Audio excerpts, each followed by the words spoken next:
கர்த்தர் நம்மளை ஆசீர்வதிக்கவும் நம்மளை செழித்திருக்கவும் தான் கர்த்தர் விரும்புகிறார். அல்லேலூயா. நம்ம கிட்ட தரித்திரத்தை ஆண்டவர் விரும்புறதில்லை.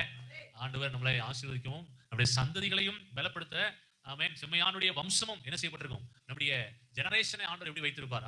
அவர் நம்முடைய தேவன் யாருன்னு சொன்னா ஆமென், நம்முடைய தலைமுறைகளின் நம்முடைய முற்பிதாக்களின் தேவனாய் அவர் என்ன செய்கிறார், இருக்கிறார். அல்லேலூயா. மோசே கேட்கும்போது அவர் சொன்னாரு, மோசே கேட்கிறாரு, ஆண்டவரே உங்களை யாருனாக அறிமுகப்படுத்த அப்படின்னு சொல்லும்போது ஐ ஆம் வாட் ஐ ஆம் ஆமென் என்று சொல்லி அறிமுகப்படுத்தினார். நானாகவே இருக்கிறவராகவே இருக்கிற கர்த்தர் என்று சொல்லி என்ன செய்தார், அறிமுகப்படுத்தினார். ஆமென். ஆனா அதுக்கப்புறம் பாத்தீங்கன்னா கர்த்தருக்கு ஸ்தோத்திரம், அப்படி ஜனங்களோடு கூட அவர் தன்னை ரிலேட் பண்ணிக்கிறாரா, நான் ஆபிரகாம் ஈசாக்கு யாக்கோபு என்கிற உங்களுடைய முற்பிதாக்களின் தேவனாகிய கர்த்தர் என்று சொல்லி. ஆமென். அப்ப கர்த்தருக்கு ஸ்தோத்திரம். நம்ம தேவன் பாத்தீங்கன்னா தலைமுறைகளின் தேவனாக இருக்கிறார். அல்லேலூயா. அப்ப அப்படின்னா என்னன்னா, நம்ம மேல இன்னைக்கே ஒரு பெரிய ஒரு திட்டத்தை, பெரிய ஒரு தரிசனத்தை நமக்கு மேல, நம்ம சந்ததிக்கு மேல ஆண்டவர் என்ன செய்திருக்கிறாரு. எத்தனை பேர் அதை விசுவாசிக்கிறீங்க? அல்லேலூயா. அல்லேலூயா.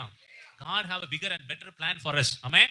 ஆமா, அந்த தரிசனங்களையும் அந்த திட்டங்களையும் தேவன் ஆமென் நிச்சயமாய் அவர் என்ன செய்து முடிப்பார், அவர் செய்து முடிப்பார் என்கிற வாக்குத்தத்தத்தையும் கர்த்தர் நமக்கு தந்திருக்கிறார். அல்லேலூயா. ஆஸ்தியும் ஐஸ்வர்யமும் என் வீட்டிலே இருக்கும். சொல்லுங்க ஆமென். அப்படியே கர்த்தர் நம்மை சுற்றிலும் அவர் ஐஸ்வர்யத்தையும் ஆஸ்தியும் கர்த்தர் தருகிறவராய் இருக்கிறார்.